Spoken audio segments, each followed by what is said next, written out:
Hey, we're going to give people one more minute to jump on before we start tonight's presentation, F1 optional practical training. For those of you who are intending to graduate this May, we have lots of good information for you tonight, and we'll just give people 30 seconds, 60 seconds more to jump on.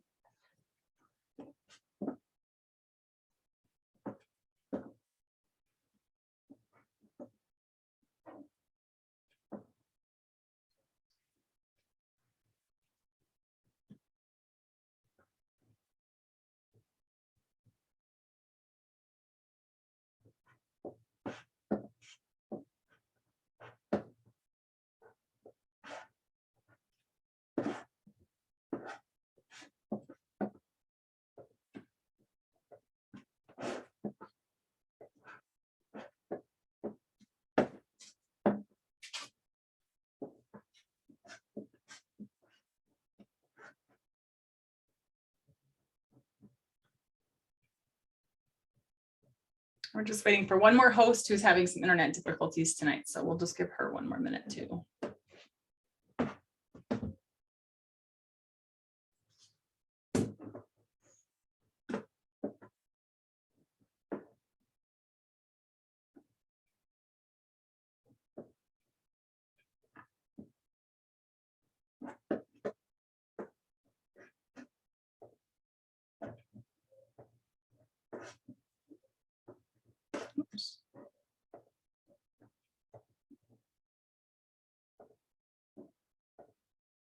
Okay. Great. So we are really excited that you're here to join us tonight. We have a lot of information for you. Probably we'll be spending about an hour to an hour and 15 minutes together this evening. And all of the information we're giving you is to help you successfully submit your OPT application to USCIS and then successfully participate in that OPT benefit for the 12 months or 36 months after you graduate from the university. And the hope is that, of course, you are using your Notre Dame degree to do amazing things out in the world. And OPT is one mechanism for you to do that. So my name is Leah Zimmer. I'm the director of the International Student and Scholar Affairs Office. And I'm here with two of my colleagues who will introduce themselves when they begin their portions. And we're just going to cover a wide gamut of information tonight. So I'll have two housekeeping notes. One is that if you could just keep yourself muted for the duration of the presentation. And if there's time at the very end of the evening, we'll have people unmute and ask questions at that point. The second thing is that if you do have questions in the middle of the presentation, please use the chat feature, and Merritt or Zaina or I will be in there answering questions. Most likely, I'll be honest, we will probably cover your question in the presentation. It's pretty thorough. And but if you have it and you're just feeling like I have to get this question out or I will explode, put it in the chat and we'll address it there for you. So kind of a general overview of what we're going to do this evening. Questions that students often have just from the get-go when they're considering the OPT application process and they're considering working after graduation and using that OPT benefit is, what is my status while I'm on OPT? And so we'll just say right at the front, you are an F1 student for the duration of your OPT and for the duration of your STEM OPT. It is a benefit of that visa status, of your student status. And we'll talk about that a little bit when you go to apply for a visa, that you're applying for that F1 visa again. The second thing that we're going to spend a good amount of time on tonight is just considering your timeline for your application. There are currently about 40 people on this call, and 40 of you are probably going to have pretty different timelines based on whether you have a job, based on whether you want to travel over the summer, based on what your plans are, if you're going to do grad school for a while. The timelines are going to vary quite a bit after you have submitted your application. So we'll talk about that. Third question is, what does it mean that I'm authorized for work? What's that distinction? What does that mean? I got a job. What does it mean I'm authorized? So we'll talk a little bit about that. And then lastly, just this sort of general, what are my responsibilities while I'm on OPT? Because when you've been enrolled at the university, you've had some responsibilities for maintaining your F1 status, and those will shift slightly while you're at OPT, but you do still have some responsibilities that you need to fulfill. So I'm going to turn it over to my colleague Zaina, and she's going to talk a little bit about what OPT is at the ground level foundation. What do you need to know about this benefit that you are applying for? Hi, everyone. Good evening. So my name is Zaina. I'm one of the assistant directors in the ISSA office. So we're going to start by unpacking some of what OPT is. So as Leah mentioned, it is a benefit of your F1 student status. So you are still considered an F1 student in the eyes of the US government, even while you're authorized to work while on OPT. So this allows you to work in either a paid or unpaid off-campus position. And we're going to get into a little bit more detail in just a minute of what the work options are for you on post-completion OPT. Also just a good note to keep in mind is that any of the employment that you're pursuing while in OPT needs to be related to your major as is listed on your current I-20. So what makes you eligible for OPT? So this is employment, as we mentioned, that is directly related to your major. You also must have been enrolled in your current CVIS ID number for at least a consecutive academic year. And when we say academic year, we mean a spring and a fall semester. As long as you've been in your current immigration record for the previous academic year, you are eligible for this OPT benefit. And then another thing to mention is that you are eligible for 12 months of OPT per degree level. So for example, if you previously were in the US completing a bachelor's degree and you completed OPT at the bachelor's level, you're eligible for another 12 months of OPT at the master's level. And then just along the same lines, if you previously completed OPT at the master's level, you would not then be eligible for another 12 months, even if you completed another master's degree. So 12 months per degree level. And then you are eligible during your program. So there is something called pre-completion OPT, but the vast majority of students choose to use these full 12 months of OPT post-completion, meaning after graduation. So this is what we mean when we say that the benefit is usually accessed after program completion. And then students must choose their authorization start date that starts within 60 days of the program end date. And we're going to get in a little bit more of what this timeline is going to look like in just a few minutes, and go over kind of what some of those options are for your program start date or for your OPT start date based off of your program end date. So is a job offer required to apply? So the answer is no, you do not need to have a job offer. I think I might be a little bit glitchy. I'm going to turn off my video. So no, you do not need to have a job offer in order to apply for OPT. It's okay if you have a job offer, but it's also totally fine if you do not.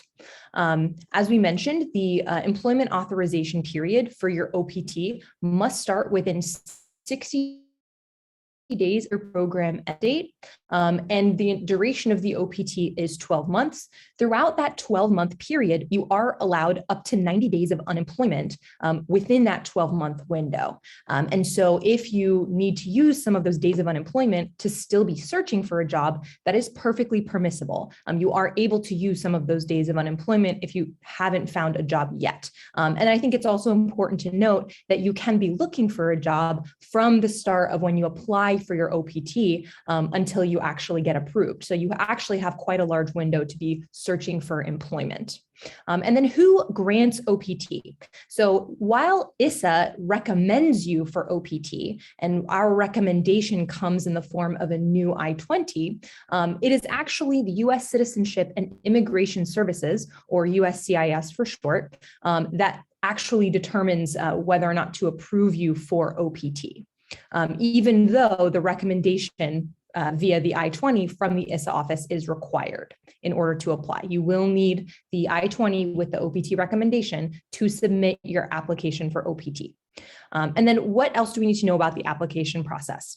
So because this is something that is approved by USCIS, the average processing time is around 2 to 5 months per our 2021 cohort of students that applied for OPT. However, you cannot apply more than 90 days before your program end date. So for many of you, your program end date will be May 15th, meaning that the earliest you can apply is February 14th. And again, we're going to take a closer look at this timeline in just a few minutes. Just good to keep in mind that there is an application fee as part of this application to USCIS. This application fee is going to be $410, and you're going to pay it at the time that you formally submit your application for OPT to USCIS. So what kind of employment is allowed during OPT? So we mentioned that any employment that you pursue on OPT must be directly related to your program of study, to your major. But the really great thing is that this kind of employment is very, very flexible. So it can include something like regular paid employment, where you're getting a salary, a regular paycheck. This can include multiple short-term employers. So something like a contract position, something like gigs, if that's something that's appropriate to your particular field, may be possible. And then notice that we say multiple, meaning that you can have more than one employer at a time. That is perfectly permissible while on OPT, while on post-completion OPT. Contractor positions, as I mentioned, something like self-employment would be permissible. I do always like to mention with regard to self-employment that in order to be considered self-employed, you do actually have to have something like a business license, something to actually show documentationally that you are formally self-employed. And then employment through an employment agency, or even something like a volunteer or unpaid position, so long as you are still within compliance of U.S. labor laws.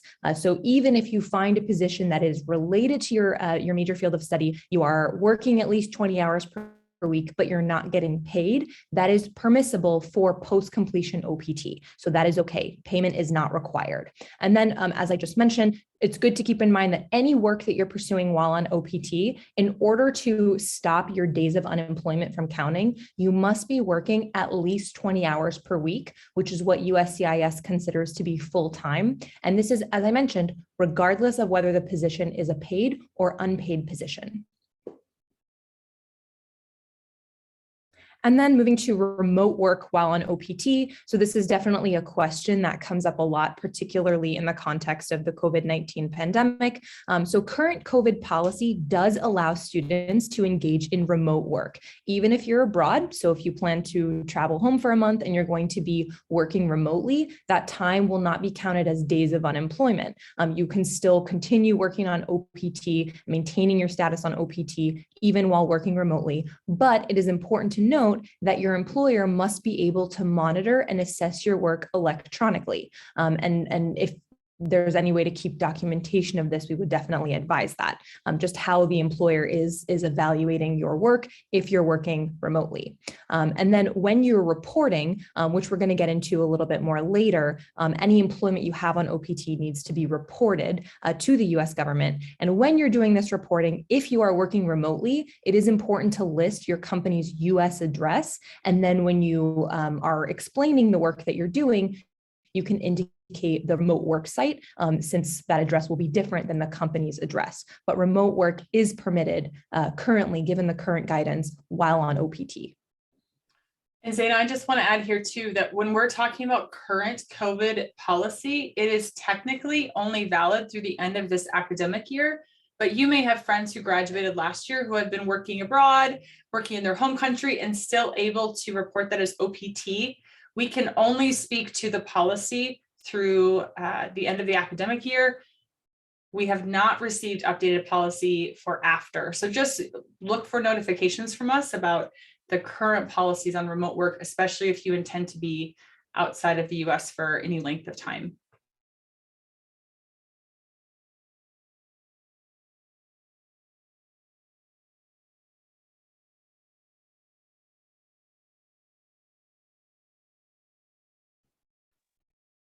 Dana, is this you? I believe Merritt is going to take it away.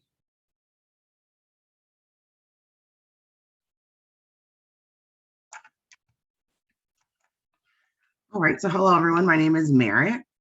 And so one thing I want to draw your attention to here is the program end date that is indicated on your Form I-20. For those graduating this spring, for undergraduates, that date will be May 15th. Graduate students that do not have a thesis or dissertation will also be on May 15th.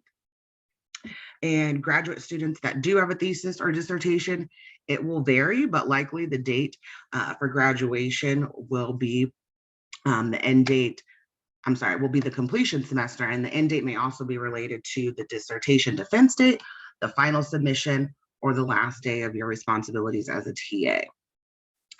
USCIS is more concerned with the date degree requirements are completed versus the administrative graduation date. So just keep that in mind. And if you have any questions about your program end date, please feel free to contact ISSA and we can kind of address that with you on a one-on-one basis. F1 students can absolutely not continue working on campus, whether that's in a lab, completing research, or any on-campus employment after their program end date, unless the EAD card, you've received that in the mail from USCIS, which means that you've been approved for the OPT already. And of course, then that employment would still have to be related to your major. So travel and OPT. So traveling before your program end date and travel with your EAD card can carry the same risk associated with travel as when you enrolled in your current program. We strongly recommend that if you consider traveling internationally, make sure that you travel after your program end date and before you've received your EAD card. This carries most risk, as if you are denied while your OPT is pending and you are outside of the US, you will not be allowed to re-enter the US.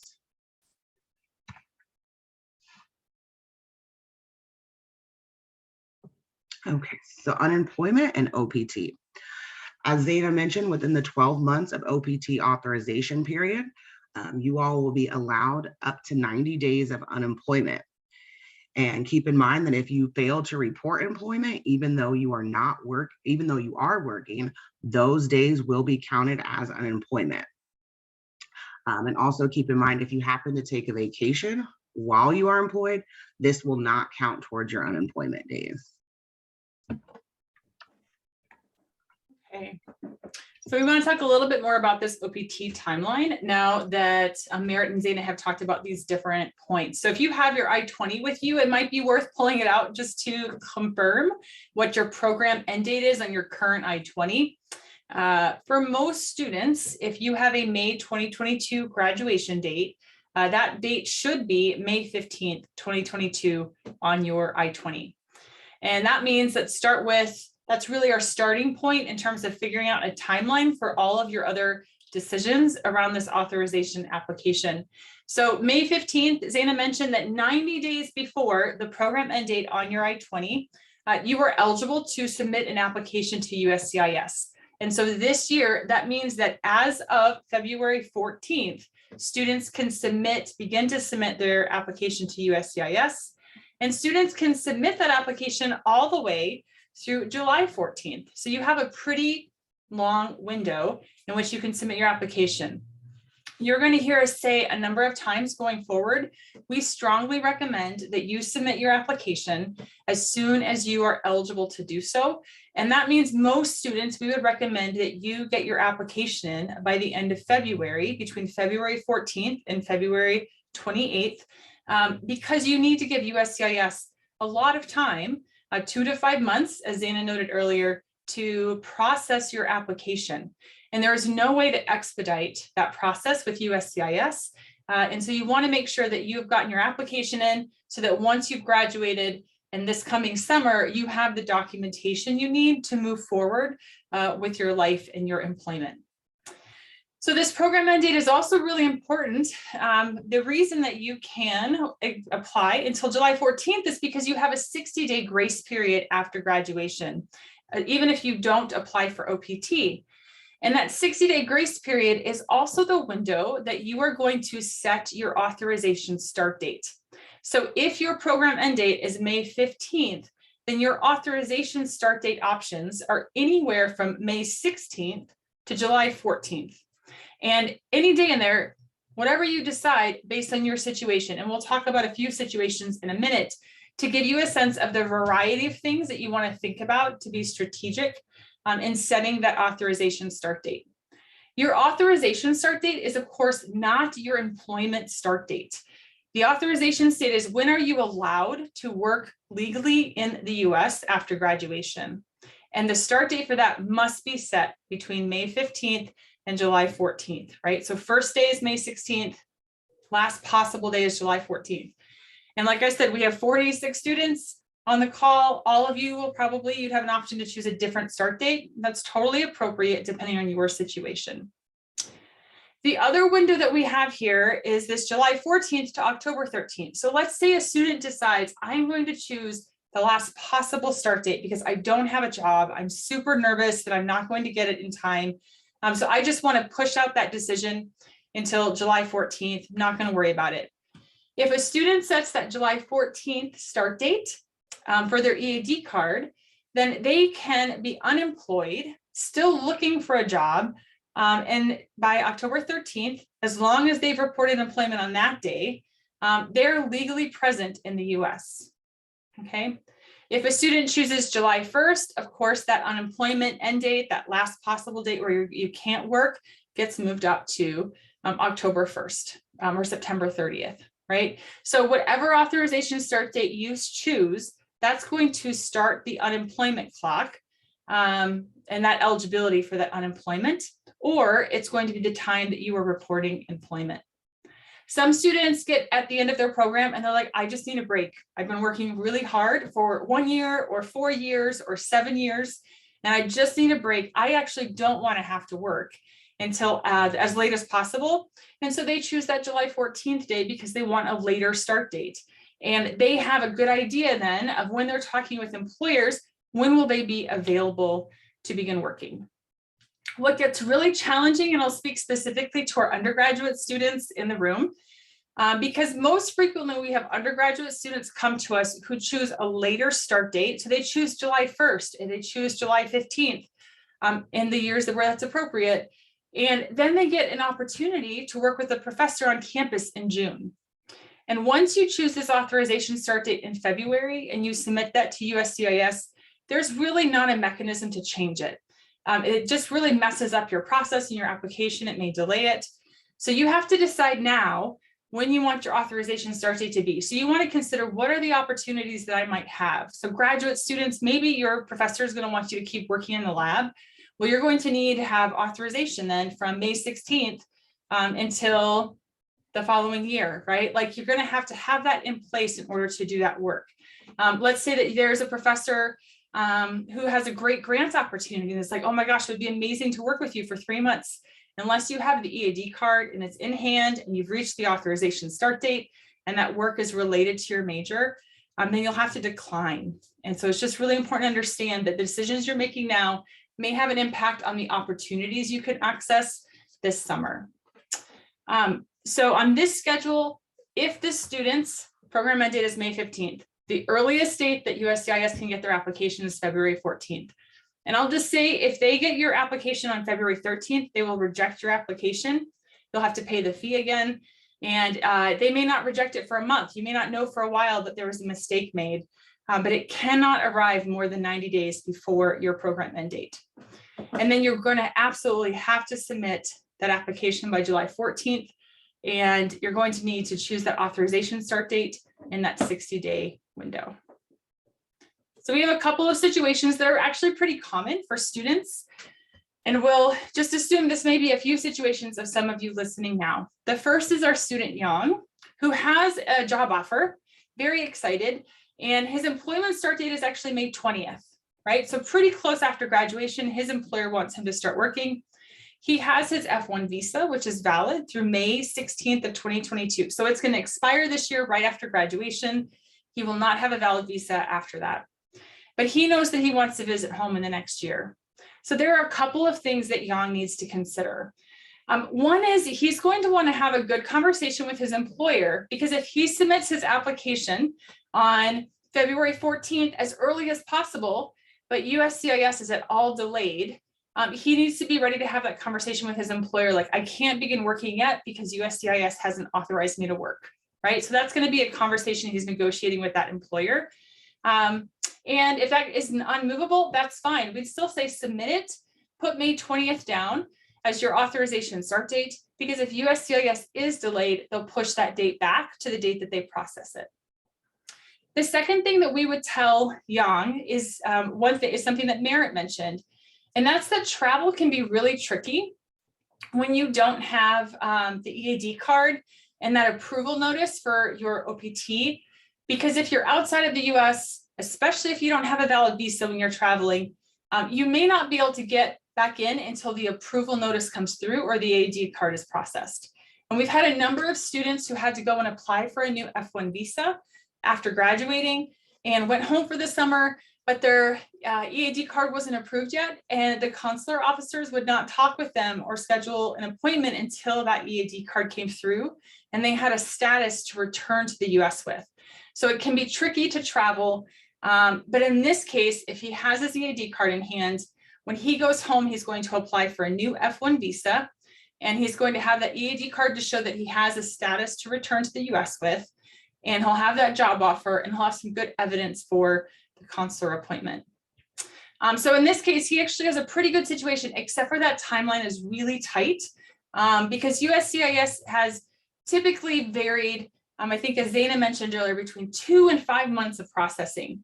So get your application in early if your situation is similar to Yang's, earliest possible date, and just be ready to wait and be flexible, and keep your employer informed as necessary. So we have Fatima, who also has a job offer. Her start date is actually not till September 1st, and she knows that she wants to travel this summer. Maybe she hasn't been home because of COVID for a couple of years. So she definitely wants to go home until August 15th, and she has a valid F1 visa through August 30th. So in a non-COVID year, I would say this is actually a great plan. There's some good things that she can do here. She can travel, go home for the summer, visit family, just be totally restored by that trip. And as long as she re-enters the US before August 30th, then she is fine. She has a valid visa. She will hopefully have her EAD card at that point for traveling and confirming the status she has to report to. And she should have no problems, right? It's ultimately up to the Border Patrol officer, but she should, based on those dates, it should work from her visa perspective. For this start date, one thing that Fatima could be really strategic about is choosing that last possible authorization start date. So if July 14th is the last day, she knows she's not planning on being here. It's unlikely she's going to take advantage of an opportunity this summer in the US while she's traveling. Then she could choose that July 14th start date. And she, again, doesn't have to begin working until the middle of October. So she's just going to use 45 days of unemployment that will get her to that September 1st date. And that's a strategic use of the unemployment days. And there's no ding on your record. There's no negative mark on your record if you use your unemployment days. What's really important is that when she comes back to the US, she remembers that she's an F1 student with responsibilities and needs to report when that employment has begun. Our third student is Ahan, and he plans to return home to his home country. He's going to use his Notre Dame degree back home, do amazing things, has no intention of applying for OPT. And so for a Han, we would just note that once you depart the US after graduation, if you have not applied for OPT at your education level and for this degree, you cannot call us in August or in October and say, oh, I just got this great job. Now I want to apply for OPT. There's no opportunity. Either Merritt or Zaina mentioned that you have to apply in those 60 days, and your OPT start date has to be in the 60-day window. So coming back to us later, if you haven't applied for OPT, you cannot access that benefit once you've left during your grace period.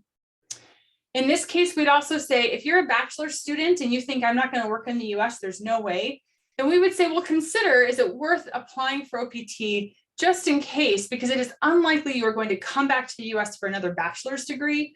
And so you're not using up or risking something in the future by using that OPT now. If you're a master's student, it is possible you might come back and do another master's. And so you do want to be more strategic. If a Han is a master's student, maybe he wants to do a STEM degree in the future and he has a non-STEM degree now, well, then he's going to want to think about, when do I use my OPT benefit at the master's level? But ultimately for a Han, if he decides, might as well just apply just in case something comes up, he is going to want to submit that application as early as possible in February 14th to February 28th. And our last student, Claire, is also graduating in May of 2022. She does not have a job offer, but she is looking, and her visa is expired, but she's not planning on traveling. So for the travel piece, she's in a good place. She can stay in the US as long as her EAD card has been applied for. She's applied for OPT, she has it in hand, and as long as she finds employment by October 13th, we would recommend, if she's going to be strategic, that July 14th makes sense as a start date if she's really worried about getting a job in the next 5 months. But as Zaina said, you can start looking for a job now. Some students already have a job at this point. And so we would still advise Claire, apply now, because once your application is with USCIS, then you have done everything you can do to get the authorization card in hand. And the any delays from USCIS, she's given herself some time, right, for them to be delayed, to make slower decisions. The other thing that we would advise all 4 of these students, if you apply early and there's any problem with your application, then there's time for USCIS to send it back to you, to reject it, to deny it, and then you can reapply, right, as long as you reapply before the end of that grace period. So regardless of your situation, we would advise you apply early so that you've got everything done for your OPT authorization. It does mean you have to make some decisions right now about when you want that authorization period to start. On the authorization start date, that is going to be for 12 months from the start date on your card. It'll go to the next year shy 1 day.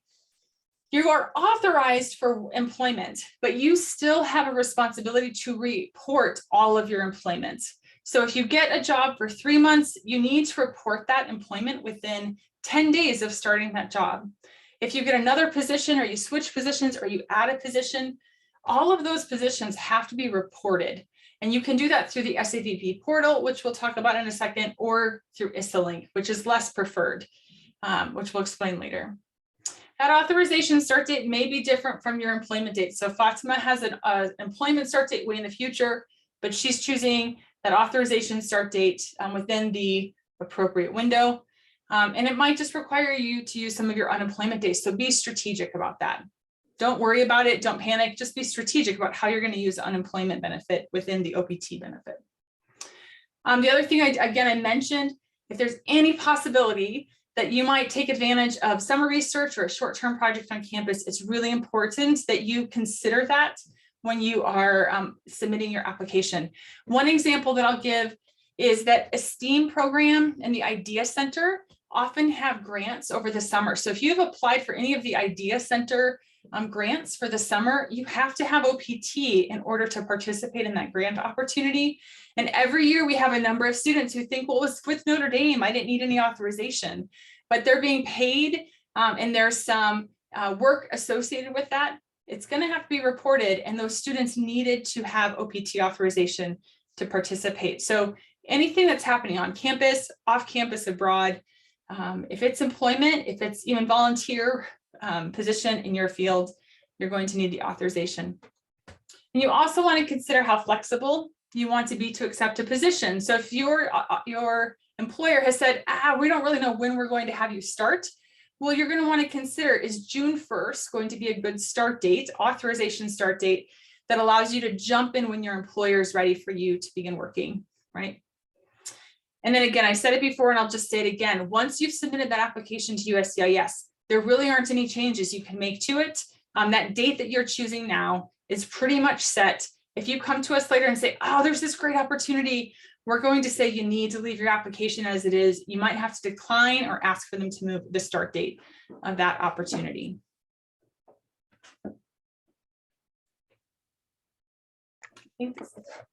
Okay. So once you have been approved, you've got your approval notice from USCIS. You will also receive an EAD card in the mail, and that's your employment authorization document, and that looks something like this. One thing to note is that you cannot begin working before you receive that card, and you've reached the authorization date listed on that card. That is very important.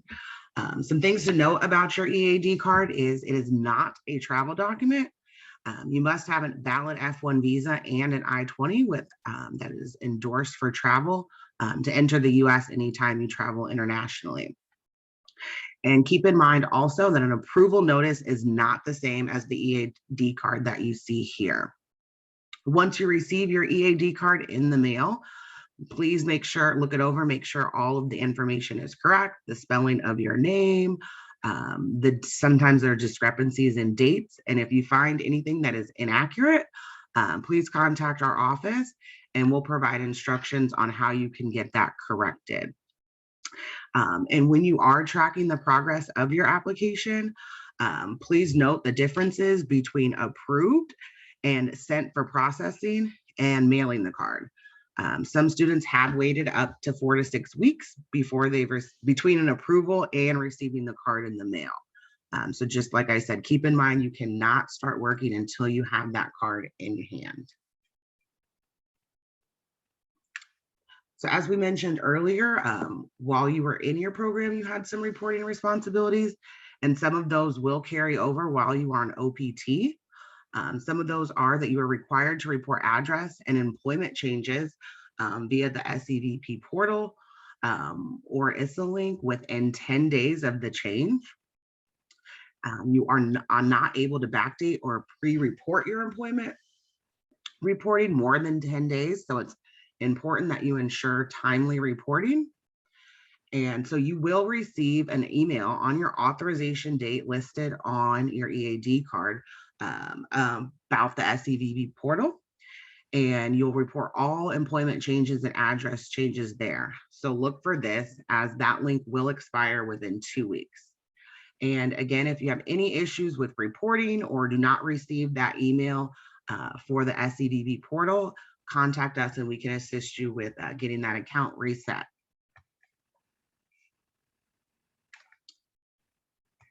And so for those of you that will be eligible for the STEM OPT extension, it's a 24-month extension on top of the 12-month extension that you have for your regular OPT for a total of 36 months.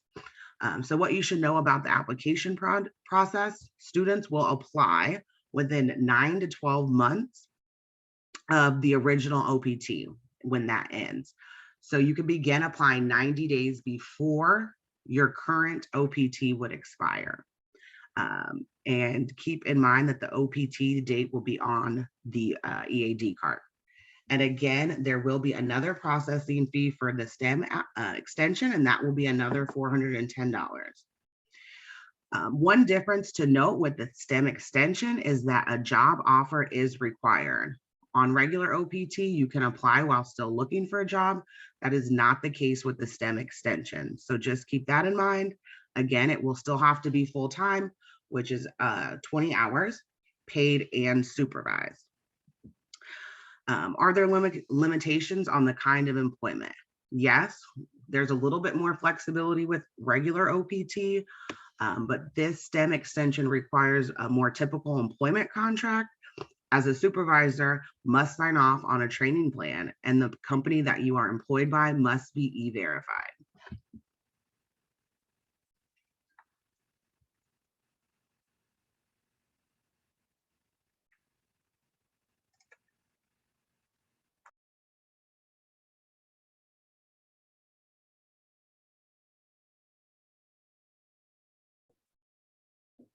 Okay, so I'll jump in here. One thing that we want to make sure that you have a strong sense of is that as the F1 student, you are responsible for navigating and driving this process forward. You're going to, and we'll talk about coming up, you're going to initiate the application process with ISSA to get that OPT I-20 or the I-20 with OPT recommendation. It's not enough just to apply for a new I-20. Through ISSA link, you actually are going to fill out the OPT application form so that you can get that I-20 with OPT recommendation. You're going to be submitting the application to USCIS. You are the petitioner. You are the only one they're going to talk to. And so it's your responsibility to navigate that and stay on top of notifications from them and make sure that you've done everything that you can and that you're tracking any responses that they have for you. That's really that authorization work that you're doing, right? You're getting your authorization start date, your authorization card. But as an F1 student, we know that you are also navigating the employment process. And so you're having conversations with your employer. You may be having conversations with career development. You might be speaking with your academic advisor and just sort of figuring out what are my next steps. And that employment conversation and this authorization conversation are both happening simultaneously. And you're really in the middle driving the progress on both of those conversations. And sometimes if there's a slow processing time with your authorization, you're going to have to go back to your employer and have those conversations, maybe reach out to career development and say, how do I have this conversation positively? Because this is out of my control, but I don't want to say it's out of my control, right? So you as the student are navigating these different relationships, these different conversations, these different processes, and you are driving it. It's really important that you understand that because we're very limited in what we can do to help you navigate USCIS or conversations with employers or your academic advisor beyond telling you what to expect in the process.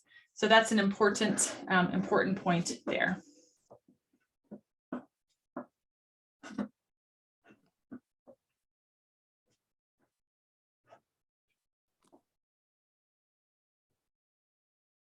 Zainab, we're not quite hearing you.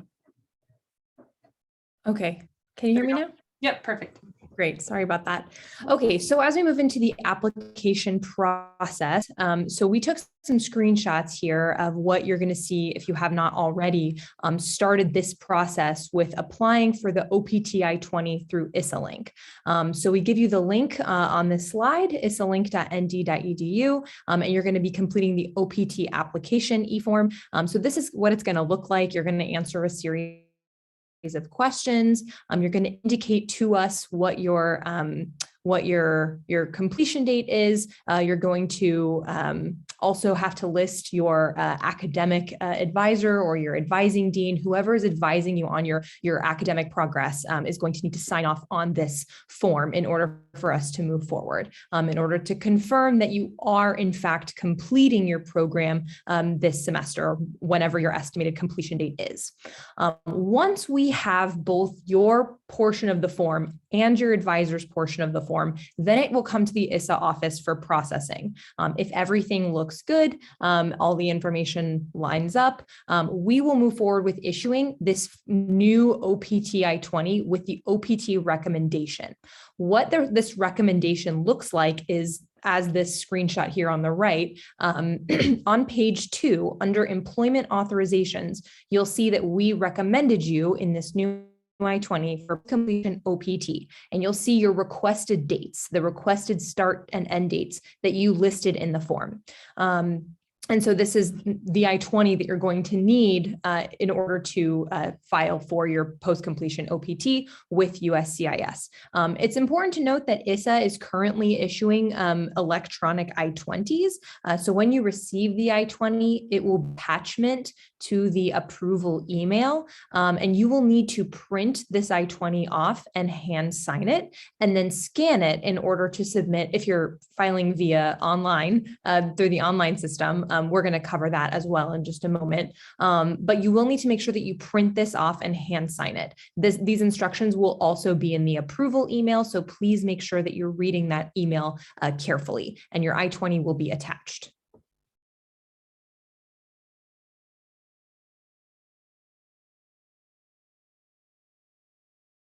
Great. Now, we also provide the link to our OPT webpage, which is where you'll find the screenshot of what all of the documents are that you're going to need, either if you choose to file online, which is what ISSA advises, or if you choose to file by mail. Both of these are perfectly fine. However, filing online just seems to be more of an efficient process in terms of getting your application to USCIS, receiving confirmation that they received your application. It just leaves a little bit less room for error. And so for this reason, we do advise that you file via the online filing system with USCIS. So you will gather all of these documents as listed, whether you're filing online or by mail. And you will, particularly if you're filing online, you will need to have scanned copies of these in your computer that you're using to file. So please keep that in mind.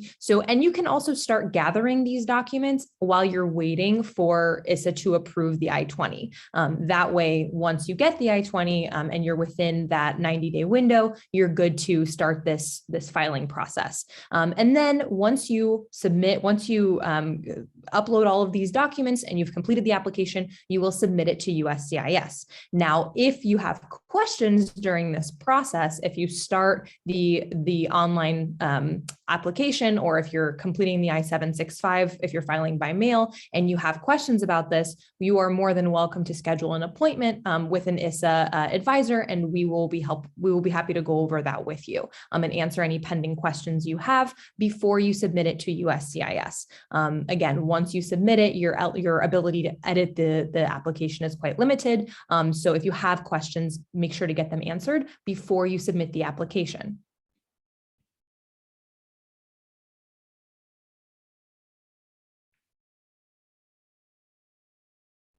Okay, and then just an overview of this application process, kind of going over what the different responsibilities are. As Leah had gone over, there are quite a few entities involved in this process.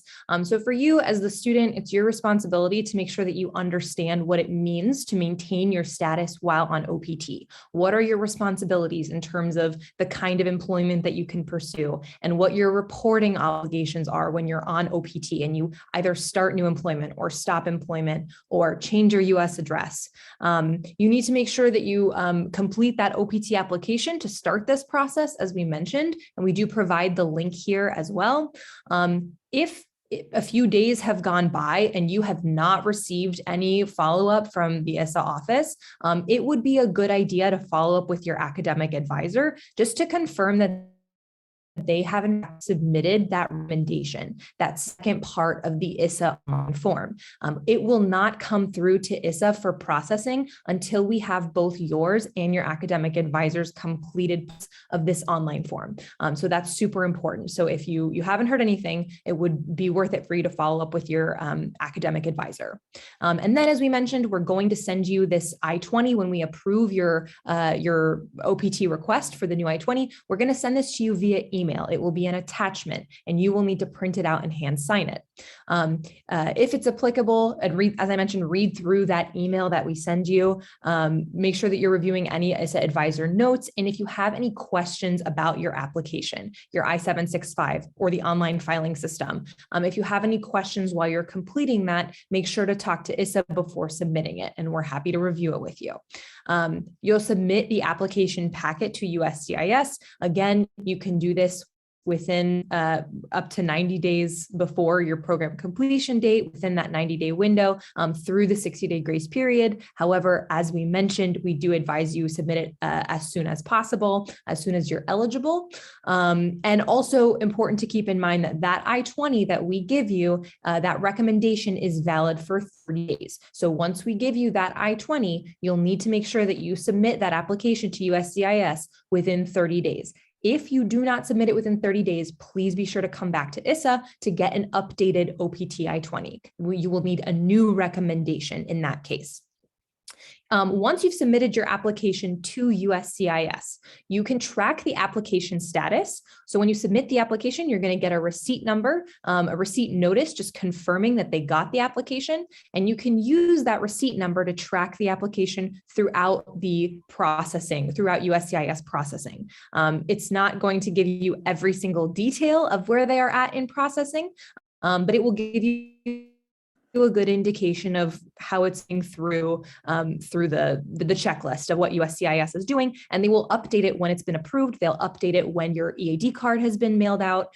So super important that you're checking that every once in a while you're waiting for OPT approval. And then of course, maintaining status while on OPT, as we mentioned, making sure you're reporting your employment updates to your US address. All of this will need to be up to date while on OPT. So please make sure that you review those reporting obligations. And then moving on to your academic advisor, as we mentioned, they have a role to play in your OPT application as well. They have to confirm your academic progress via that ISSA e-form. And so again, ISSA can't process it until we have both yours and your advisor's completed parts. And then they'll confirm your program completion date, which will inform your eligible start date for your OPT start date. And then moving on to the ISSA office, we will be verifying your eligibility for OPT and actually carrying out that OPT recommendation on your immigration record and issuing that new I-20 with the OPT recommendation. Again, you'll see that recommendation on page 2 of the I-20. It will show that you have requested OPT, and you will need to formally submit all of your documents, including that I-20, to USCIS in order to actually formally file for OPT. That is your actual OPT application. And I'll just note, Dana mentioned a couple of times of just checking in with us if you have questions. Once you have sort of done a full draft of your I-765 online or by mail, just know that you can always come to walk-in hours. And we also have a number of extra virtual advising appointments this week, next week, throughout February, specifically for students who are applying for OPT, for you to meet with an advisor specifically with questions for your application. But you should be pretty well have completed it so that we can review what you've done rather than coming to us with a blank application. I'm also going to just recommend that if you have any questions, be sure to put them in the chat while we're talking. I'm going to pivot a little bit just to the form I-765, the actual application and processing. A few things to know about this. One is that we've mentioned that EAD card a couple of times. Merritt talked about it. And this is the card that's issued that authorizes you to work in the US. And you will have to present this to every employer as proof that you are legally allowed to work in the US. Your application is tied to a specific eligibility category. So those of you who are STEM, have a STEM major, you will have a different eligibility category when you apply for the STEM extension, but everyone applying for this first 12 months is actually this post-completion OPT category. Another note that we want to make, and it says it explicitly on the paper I-765, is that you must be present in the US when you are filing, and there's really no shift in that, even if you're applying online. So make sure that when you hit submit on that application, you're actually present in the US so that you are fulfilling that regulation. And we're going to go over just a few hints that we have found to be useful for students, whether you're filing online or filing by mail, but that does not guarantee that USCIS will approve you, right? So we can give you the best information that's available, but ultimately the USCIS adjudicator is making that decision. And that's why you need to remember that you're responsible for this process and track if USCIS is talking with you, coming back to you with questions. Just a quick overview of what you should know about that process is that you are going to submit your I-765 packet. If you are submitting it by mail, then it will go first to a lockbox, and that lockbox is going to cash your check for the fee. They're going to make sure all of the pages are present. They're going to make sure that your I-20 is there, that you've signed everything. If anything is missing from your packet at this lockbox stage, when you've mailed in your application, they will reject your packet and send it back to you. Often they will cash your check before they reject it, and so you'll have to pay the fee again. So you just want to make sure that your application is complete. Again, we're delighted to provide a courtesy review of that application packet for you, so you can sort of submit it with confidence. But that's that first step. If you get through the lockbox, or if you are filing online, then you are going directly to the adjudicator's review of your application. And at this point, they're really digging into your SEVIS record. They're making sure they're reviewing any other work authorizations that you've had. They're making sure that the dates align, that your information is correct.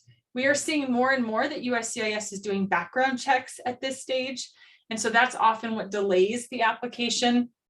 But with this adjudicator review, once it hits this adjudicator, it just sits there, probably usually first application in is the first one out, until they get to it. And this is where often students are waiting the longest with the least amount of information. On your SEVIS record, it will show that your status is pending. And pending can last, again, for that 2 to 5 months. It can just last a very long time. And it's just important to note, the adjudicator has it. He's going through thousands and thousands and thousands of I-765 applications. If they find anything wrong, they'll deny it. They'll send it back to you with information. So you want to track your mail, track your communications. If they approve it, then you'll get a notification that your card is being processed. And I believe Merritt talked a little bit earlier about the difference between your card being processed and the card shipping. Can also often be a gap. So you might get the approval notice and a notice that your card is being processed, but until you have that card in hand and you've reached the start date, you are not authorized to work.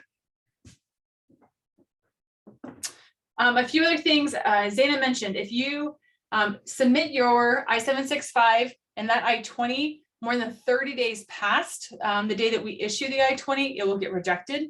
If for any reason your application is rejected or denied, please reach out to our office because we're probably going to have to cancel our first recommendation and reissue the I-20 with a new recommendation. And if you try and resubmit your application with that same I-20, they're going to reject your application. Again, we're just going to keep saying it. It's devastating for our team to have to terminate a student who started working before their authorization start date. It's essential that you understand you must have that card in hand and you must have reached the start date printed on the card before you begin working. That reminder too, that an approval notice is not an authorization notice. And it can be very frustrating when you get the approval notice, you know that card is coming and you still have to wait until the card arrives. And I mentioned earlier that really USCIS will not speak with ISSA. They will not speak with the university. There's no way for us to petition on your behalf with USCIS. You have filed the application. It's yours to manage with USCIS. You can certainly come to us and talk through strategy or like, what do I do? Or is this normal? But ultimately, you will be the one communicating with USCIS. And I've mentioned it too, that the applications are generally processed first in, first out. But we do have students who maybe have to undergo further background checks. And we have students who applied last October who have still not been authorized for OPT. And we have students who applied last December who have already been authorized for OPT. Ultimately, it is USCIS's decision. It is their timeline, and they make no guarantees about how quickly they will process your application.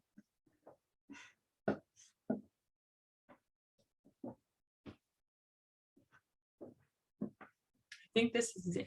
Okay, great. So avoiding common mistakes on the I-765. So as Leah mentioned, as we've all mentioned, I know it sounds like we're getting repetitive at this point. So you should not be submitting this OPT application earlier than 90 days before your program end date. Again, if your program end date, which for most of you it will be, is May 15th of 2022. The earliest you can apply is going to be February 14th, 2022. So mark your calendars for Valentine's Day. That's the earliest that you can apply. And do in mind that if you apply earlier, it will be an automatic rejection. So don't apply earlier. You're not putting yourself at any advantage by doing so. USCIS is on a very strict timeline here. Next is to ensure that your new I-20 has the OPT recommendation on page 2, which we covered previously. We showed you where to find that. So just take a good look at the I-20 when you receive it. Number 3 is to make sure that you're filing within 30 days of when ISSA issues your new Form I-20 with the OPT recommendation. Again, if you don't file within 30 days, it does not mean that you can't apply for OPT at all. It just means that you need a new I-20 with an updated recommendation. As long as you're still within your normal window to apply for OPT, you'll just need a new I-20 with a new recommendation. Again, ISSA does advise you apply at least. So hopefully that will not be the case. But if it is, please talk to us if you're going to exceed that 30-day window. And then lastly is just making sure that you sign the new I-20 after you print it. We will issue it to you electronically. It will already have the signatures from the ISSA representative, but you will need to print it off and hand sign it. And then if you're filing online, you will need to scan it into your computer in order to upload a digital copy to your application.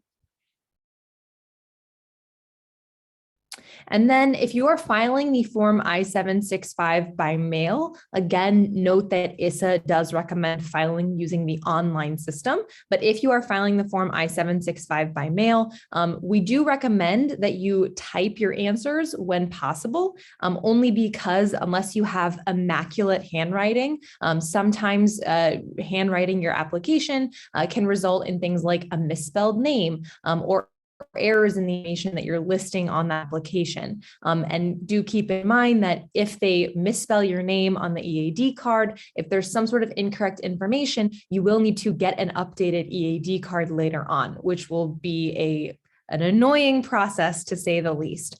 So we just advise keeping it as neat and clear as possible for the USCIS officer. We don't want to make them do any extra work, and they don't want that either.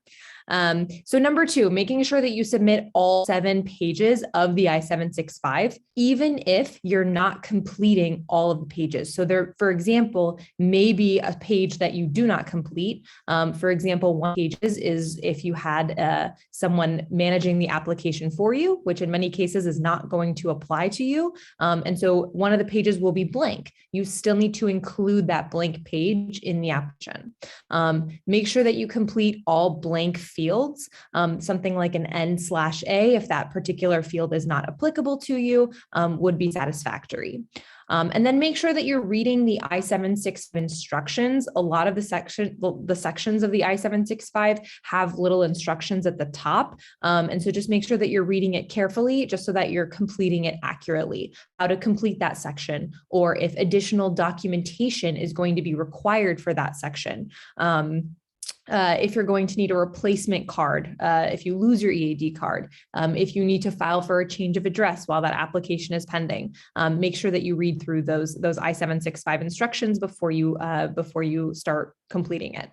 And then make sure that you're confirming that the I-765 edition that you're completing, the form date on the I-765 is correct. So currently the I-765 that is valid, that you can submit to apply for OPT, shows that it expires on July 31st, 2022. And the edition, which will be at the bottom of each page of the I-765, will be August 25th of 2020. Now, I do want to mention that this is only for those filing the I-765 by mail. If you're applying online, this will not be relevant to you. You will automatically be completing the correct version through the online filing system. However, there may be different versions of the I-765 out there from previous years. And so we do recommend that you get the I-765 from the USCIS webpage so that you know that it's the most up-to-date version. Again, that is only relevant for those filing by mail. If you are using your credit card to make the $410 payment, note that there is an additional form that you will have to complete to authorize USCIS to make that charge. So please be sure to complete that form, make sure that you sign it, and make sure that you notify your bank that this charge will be coming through, that just so that the charge doesn't get blocked. One of the common reasons that applications, particularly by mail, will get rejected is because of a payment issue. And we don't want that to be the case for any of you. So please make sure that you read through all the information regarding the payment. And if you're filing by credit or if you're paying by credit card, that you complete that additional form. And then the last one is just to pay the correct fee. A while back, there was some talk that the fee was going to change. The $410 fee was going to increase. That did not happen. So the fee is still $410. Make sure that you are only paying $410. Again, if the fee is incorrect, even if it's more than $410, they will likely just reject the application. So super important that you're paying close attention to what you're writing. It should be $410 for that charge. I'll just pop in before we continue because I'm noticing a lot of questions about travel after the program end date. So we'll come back and address that a little bit more in detail when we're finished with the Form I-765 information, because there's a lot of really excellent questions and we want to make sure that's clear for all of you. But Merritt, I'll turn the online filing to you. So as we said, we recommend filing online. It seems to be a lot simpler for students and a lot more straightforward. So as we mentioned, once your OPT application form has been approved by ISSA, your advisor has signed off on it, we will issue a digital Form I-20 with an OPT recommendation.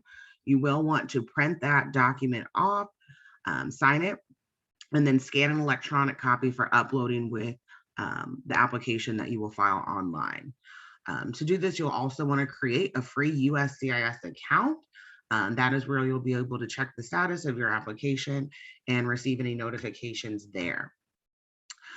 You'll also want to review all the required materials that need to be submitted with that application and make sure those are ready for uploading to the USCIS system. As mentioned, that $410 fee, you'll want to have your credit card information ready to enter the payment as you submit that application online. And again, you'll monitor the status of the application through the USCIS portal. Since this is a new filing mechanism, USCIS did offer a training on the online portal in April of last year. So you can search for that recording on YouTube under USCIS Online Filing OPT. And I will also add that since we are shifting from the paper I-765 to recommending the online, we can still help look over that application. We've been tending to do that during our virtual appointments, which are OPT appointments that we have on our calendars for the next 3 weeks or so are all virtual. So we just ask that you share your screen with us and then we'll go over that with you as well. So just some reminders about work authorization. It is your responsibility to manage the OPT application process, but we are here to help you. So don't hesitate to ask the ISSA team if any questions arise. Some information about employment. If you have any employment opportunity while in your authorization period, you must report it. This could be a paid internship, a paid position, an unpaid internship or position. It could be for a day, a week, a month. You must report it through the SCVP portal. If you are offered a position or an opportunity outside of your authorization period, or it does not relate to your major, unfortunately, you must decline that. So as we mentioned, you will be working with a few different departments and entities while completing your OPT application. But it is important to remember that ISSA is the only department on or off campus that should be advising you regarding the rules and responsibilities of this OPT benefit.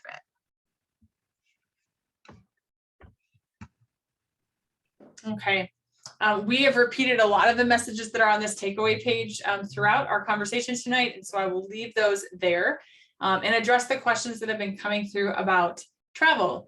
And that is that you will need an F1 visa to re-enter the US. Zaina noted, but I'll just say it verbally. You definitely should not enter the US with a B visa for the duration of your F1 OPT experience.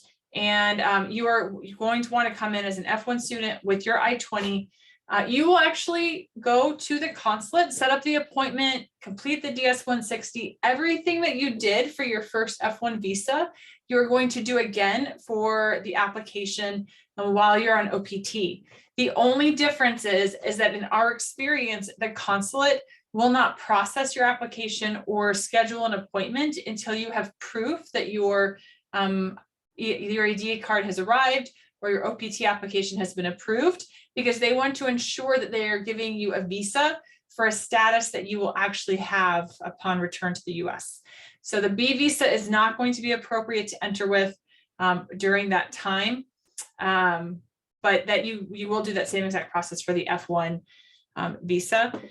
But it is really, again, challenging, and highest risk is to travel after your program end date before you have your EAD card. And that's why we recommend get that application in early, so that you're giving USCIS as much time as possible.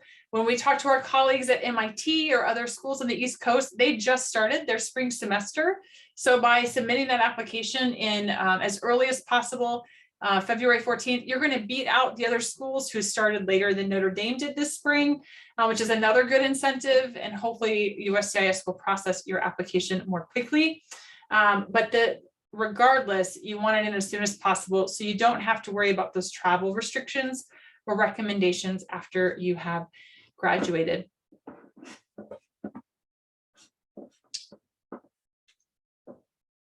I am going to go ahead and stop sharing my screen. And if you would like to unmute and ask a specific question, we are glad to stay on. I think that Zaina and Merritt were grabbing them in the chat, but if you have a specific question you'd like to ask, please feel free to do so. Otherwise, let us know if you have any questions about your OPT application, and we will send this presentation, the link to the video, and also the slides out by Thursday, so that you can come back and review as needed as you begin your own OPT application. Have a great night. We'll see you soon.